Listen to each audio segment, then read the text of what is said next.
Hello, my name is Brian Lee from the class Flash, and I will be presenting the four experiments of silver nitrate, copper wire lab, the water investigation lab, the blue solution and aluminum lab, and the burning magnesium lab.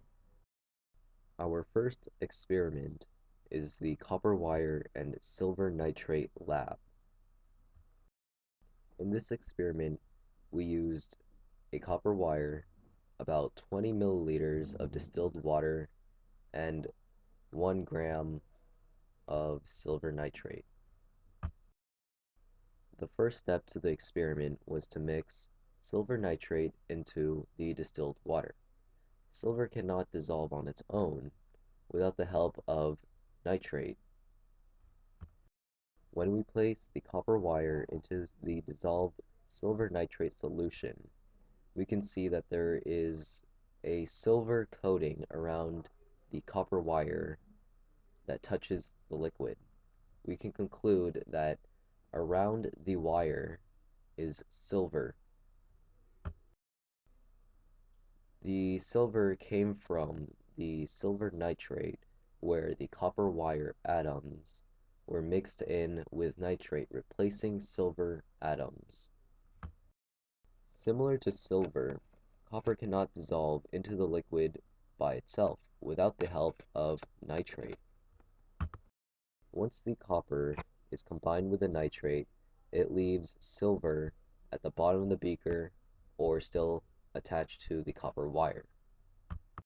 Our final equation for silver nitrate and copper wire lab is copper 2 silver nitrate goes into copper nitrate 2 and 2 silver atoms.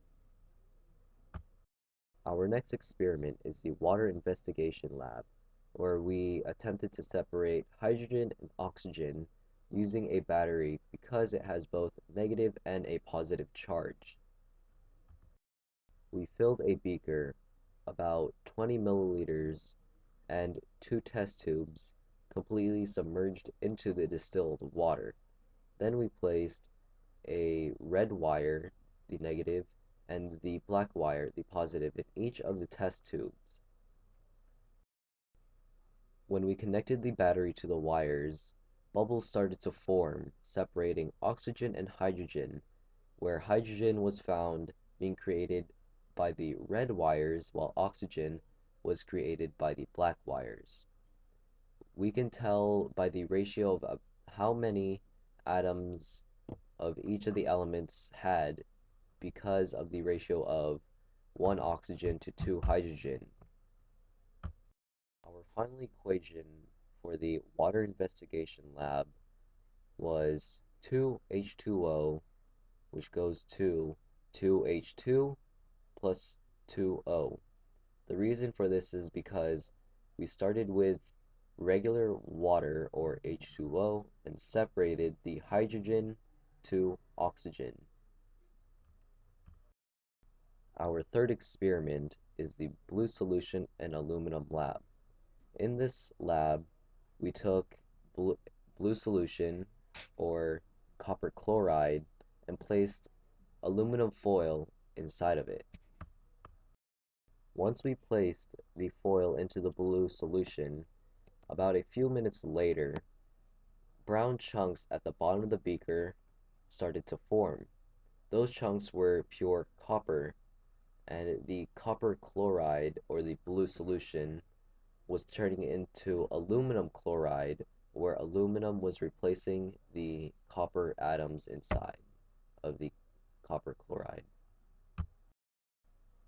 After a few minutes, the solution became a clear liquid, where the liquid was now aluminum chloride, and the tinfoil was falling apart along with the copper at the very bottom of the beaker. Our final equation to the blue solution and aluminum lab was 3CuCl2 plus 2Al to 3Cu plus 2AlCl3. Our final lab is the burning magnesium lab, where we took a crucible, a magnesium strip, and a Bunsen burner. Here is a top view of the crucible, where we have already placed the magnesium strip into it.